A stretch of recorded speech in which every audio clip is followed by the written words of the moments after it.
Meanwhile, Tea Party Patriots President Beth Martin on how Donald Trump translates that maybe into votes and getting people out to the polls. It's anyone's guess, I guess, Beth. But if I could step back and just ask you how you feel about these latest charges that are coming up and how, not so much how you feel about the charges, but how Donald Trump should react to them. We're told that he's really going to aggressively go after the New York Times, maybe even threaten to sue the New York Times. But every moment he does that distracts from his message, which he pounded very effectively, at least I thought, in the debate, and could do so again in the next debate. What do you make of that?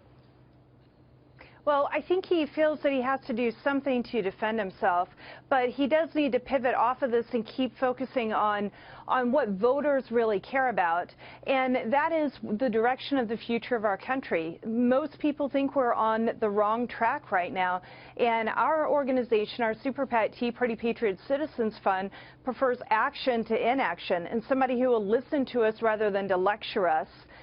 Growth rather than stagnation, insecurity rather than the weakness we're facing in our country right now.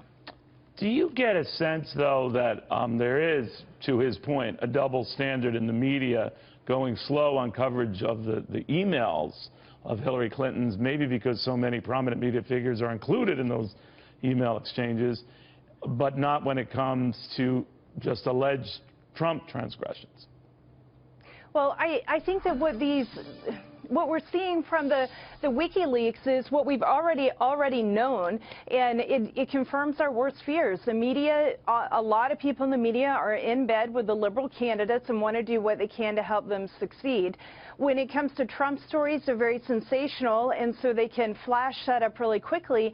The fact of the matter is, the things that concern me the most are what we learned about Hillary Clinton and what she actually said. She said that she's for open borders and open trade. She told a group of Brazilian bankers that she's for open borders and open trade. That's going to harm manufacturing in our country. It's going to harm our economy, and it's going to give us more of the same, if not worse, what we've already seen in our economy. Not growth, but less opportunity for American workers.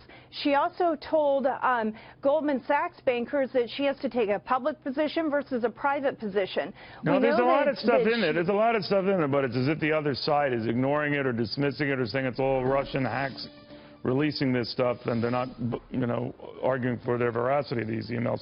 But now Michelle Obama has weighed in a campaign speech saying of Donald Trump on the locker room talk that this wasn't locker room banter, going on to say it was far, far worse, and says a lot about his character. I'm paraphrasing here.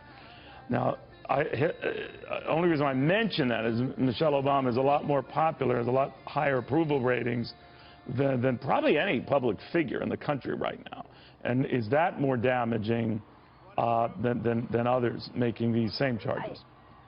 Well, I think that the American people, at the end of the day, when they go to vote, they're going to take all of this into account, and they're also going to pay attention to what affects them the most and what they're going to see for the future of our country. I think the American people are smart enough to say we're on the wrong track and it's time for change. All right. And you as a woman, without being sexist about it, Beth, you can deal with this. You're on to the bigger issues that matter more to you as a voter, an American, right? Well, as a woman and as a mother and as an American, I'm concerned for my children's future and what's going to happen over the next 2 decades, far more than I'm concerned about what's happened in the past decade. All right. Beth, thank you very much.